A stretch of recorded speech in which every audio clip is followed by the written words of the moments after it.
Officially at war for 70 years, the two Koreas are now separated by an almost impenetrable border. The relationship between these neighbors oscillates between periods of warming and cooling. The aim of this video is to describe the developments of the last few years and try to see where they might lead in the future, but also to understand the positions of other states, such as China and the United States, and the interest they have in the inter-Korean conflict. And you'll see that those interests are not always what we think they are. As an introduction, we'll take a brief look at the history of the Korean peninsula to explain how we got where we are today. The peninsula was first unified in the 7th century during the unified Silla period, named after the Kingdom of Silla, which succeeded in annexing the territories of neighboring kingdoms until it controlled the entire peninsula. This was followed by a succession of dynasties, with the Goguryeo Kingdom ruling from the 10th to the 14th century, and the Joseon dynasty from the 14th to the early 20th century. Despite its unity, Korea struggled to maintain its complete independence and was at the center of the game between neighboring powers. From the 17th century, it became a vassal of Imperial Qing China, to which it paid annual tribute. Then, at the end of the 19th century, Japan began to take an interest in Korea. The Sino-Japanese War of 1894 to 1895 enabled the Japanese to put an end to the Chinese military presence in Korea, and in 1905, a treaty made Korea a Japanese protectorate, followed by two treaties annexing Korea to Japan in 1907 and 1910, putting an end to the peninsula's independence. This was followed by a period of occupation by the Japanese Empire, which lasted until the end of the Second World War. After Japan surrendered following the bombing of Hiroshima and Nagasaki, Korea was divided in two by the Allies, mainly the Americans and the Soviets, at the 38th parallel, with the North administered by the USSR and the South by the United States, a trusteeship that was to last for 5 years.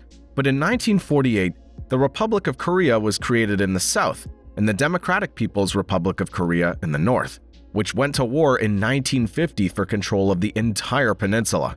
The North was allied with the USSR and China, and the South was supported by an international coalition under a UN mandate, but primarily by the United States. During the second half of the 1950s, the North and then the South came close to total control of the peninsula, but the front finally stabilized around the 38th parallel in 1953. On July 27th of that year, the Panmunjom Armistice was signed between North Korea and China on the one hand and the UN on the other. It's interesting to note that South Korea never signed this agreement. The two Koreas are still technically at war. After the war, both countries had to rebuild and find ways to revive their economies. In North Korea, the second half of the 1950s saw the implementation of a policy of economic revival, known as the Chonlima movement, named after the Korean version of the winged horse from Chinese mythology.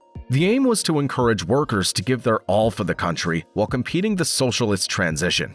North Korea turned to heavy industry, and the Chonlima movement quickly proved a success, at least in the early years. However, in the 1960s and 1970s, the North Korean economy slowed down, and the country entered a deep recession, culminating in the 1990s after the collapse of the USSR, from which it had received aid. Between 1995 and 1998, the country suffered a severe famine that officially killed around 200,000 people, although the real figure's probably higher. The situation stabilized from the early 2000s, and the government even tried to liberalize the economy a little, following the example of China and Vietnam. But economic sanctions imposed on the country largely prevented this. Economic development in South Korea came much later than in the North. It stagnated until the 1960s. But in the middle of the decade, South Korea and Japan normalized their relations, which ended up boosting the South Korean economy, which at the same time received massive financial and technological support from the United States. It made strategic sense for the United States to support an ally surrounded by communist adversaries. South Korea developed rapidly, despite high levels of debt and glaring social inequalities. Today, it benefits from advanced industrial and technological sectors, with industry accounting for 25% of South Korea's GDP and some of the world's largest technology companies, including Samsung, of course, but also Hyundai and Kia. The country's defense industries also become particularly strong over the past decade. Between 2012 and 2017, South Korea sold an average of $3 billion worth of arms a year, rising to $17.3 billion by 2022. It offers competitive technologies, mass production capacity, low prices, short delivery times, coordination with the United States, and thus interoperability with South Korean and American equipment. The sector also benefits from political support from all major parties, so it'll remain supported regardless of the country's political transition. The boom in South Korean arms sales in 2022 is clearly due to the war in Ukraine, and South Korea has been selling a lot to Eastern European countries, particularly Poland, which has been looking to buy arms quickly. Politically, North Korea's had three leaders: Kim Il-sung from 1948 to 1994, his son Kim Jong-il from 1994 to 2011, and Kim Jong-un since 2011, who's the son of the latter. Needless to say, it's a dictatorial regime in which the leader has full power. Diplomatically, it's much less isolated than one might think, with a relatively well-developed diplomatic network and memberships with a number of international organizations, including the World Health Organization since 1973, the Food and Agriculture Organization since 1977, UNICEF since 1985, and the UN since 1991. In the South, the political regime was authoritarian until the late 1980s. After several military regimes, the transition to democracy took place when the Sixth Republic was proclaimed at the end of 1987, and South Koreans were finally able to elect their president by universal suffrage. Since the end of the Cold War, the two countries have gone from warming to cooling, between threatening nuclear tests in the north and a joint declaration calling for reunification. The relationships fluctuated, and it still does so today. The most recent developments include elements that took place during the US presidency of Donald Trump between 2016 and 2020. This was a period of warming. In early 2018, for example, athletes from the two Koreas marched together at the Pyeongchang Winter Olympics in South Korea, a symbol of unified peninsula. In April of the same year, the Panmunjom Summit was held between the leaders of the two Koreas, Kim Jong-un and Moon Jae-in. The resulting joint statement declared the intention to end the war on the peninsula, denuclearize it, and sign a peace treaty by the end of the year. In the South, President Moon is applying what is known as the Sunshine Policy, a policy originally applied from the end of the 1990s to the end of the 2000s, which aims to soften relations with the North through dialogue.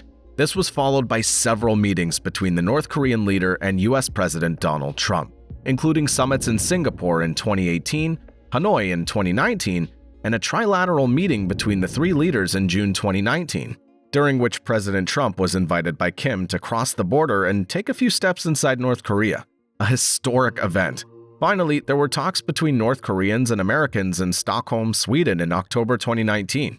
So there has been a real attempt at appeasement. Unfortunately, it won't be followed by action for a number of reasons, not least the aftermath of the Hanoi summit, where the Americans and North Koreans failed to reach an agreement. On the one hand, the Americans went too far in their demands for the dismantling of North Korea's nuclear facilities, because this is one of the objectives of the United States, the denuclearization of North Korea. And on the other hand, the North Koreans demanded in return that all economic sanctions imposed by the United States on the North be lifted. This was not acceptable to the US. Trump was hoping for a big deal, but he got nothing. South Korean President Moon, on the other hand, favored a step-by-step approach, hoping for a small deal that would lead to further summits and other small steps forward.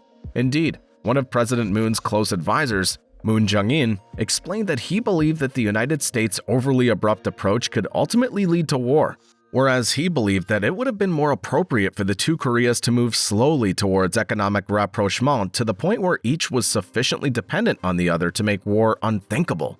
At the same time, the United States and South Korea continued their annual joint military exercises, which pose a significant threat to North Korea, which might have welcomed their suspension given the diplomatic progress made between the three parties during those years. Then came the COVID crisis, which put an end to the negotiations, with North Korea completely isolating itself from the world in an attempt to contain the spread of the virus. Then Joe Biden became president of the United States in 2021, and Yoon Song-yeol of South Korea in 2022. These two presidents have a much tougher approach to North Korea. No more sunshine policy for Yoon. This is bound to encourage North Korea to step up its nuclear program, as access to this weapon is more than ever a life insurance policy for the regime. The reality is that North Korea is a nuclear state, or at least it now has to be regarded as that. But there's also a nuclear temptation in the South. Of course, South Korea lives under the American nuclear umbrella, but a large proportion of the population would like to see a national military nuclear program, 76.6%, according to a survey conducted in 2022. The war between Russia and Ukraine also broke out in 2022, with North Korea supplying arms and munitions to Russia, while South Korea sold arms to NATO countries, particularly in Eastern Europe and especially Poland, and was also considering supplying Ukraine directly. The inter-Korean rivalry is becoming more international, with Russia becoming North Korea's leading strategic partner, while China remains its leading economic partner. This rapprochement between Russia and North Korea doesn't help China. China's looking for stability that will allow it to develop its economy. It wants to maintain its influence over North Korea without the latter using overly aggressive rhetoric. It's therefore obliged to keep North Korea afloat through its aid, because without Chinese economic support, North Korea could collapse. In this scenario, the potential integration with the South would mean American troops on the Chinese border. This scenario is obviously unacceptable for China. It's therefore doing all it can to maintain the status quo. North Korea also provides China with an outlet to the Pacific. In the event of a future agreement with North Korea, China plans to use the ports of Najin and Kingchin for both trade and military purposes, and it's investing in overland routes linking these ports to China. Russia, on the other hand, is happy to find another argument from North Korea to use against NATO, which automatically reinforces the antagonisms in the global geopolitical landscape. So China and Russia have different rationales when it comes to North Korea. Japan, for its part, is not particularly happy with this status quo, but it doesn't really have any other options.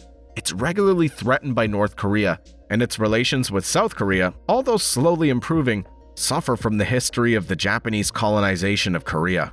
As a result, Japan doesn't look favorably on a possible reunification that would create a country of 75 million people on its shores, competing with it politically, economically, and militarily.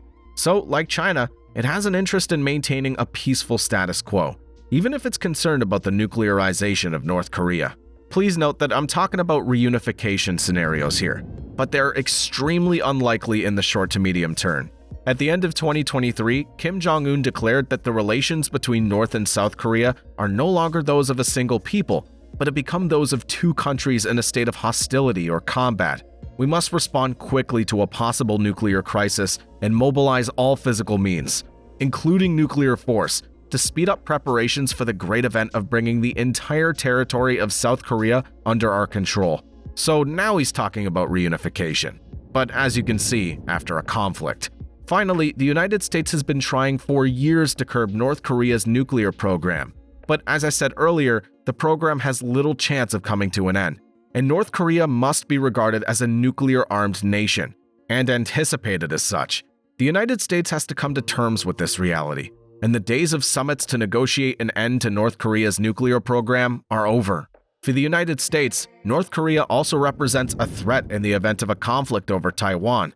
North Korea would probably come to the aid of China, which has been keeping it afloat economically for years. And in the unlikely event of the North being absorbed by the South, the United States would find itself having to manage an upheaval in the balance of power in the region with China, an uncomfortable situation that's difficult to anticipate. In short, as you can see, the situation in Korea is troubling everyone at the moment, except perhaps Russia, which sees it as an opportunity in its headlong rush forward. But for everyone else, the fragility of the status quo is a source of instability, and everyone would benefit from more dialogue and cooperation. For the two Koreas, they'd like more autonomy in the management of the inter-Korean conflict and, in particular, to free themselves from Chinese and American interests. But as we've seen, Pyongyang is totally dependent on China for its economic survival, and the United States remains South Korea's main partner and protector, while China is also a leading economic partner. In the short to medium term, therefore, the status quo is likely to be maintained, and we can hope that no sudden and isolated event will aggravate the situation. That's all for today. Thank you for watching this video. If you want to help me promote it on YouTube, leave a like, or even better, a comment to boost the algorithm. And don't forget to subscribe. This is the English version of a French channel about geopolitics, and many more videos are yet to come. See you in the next one.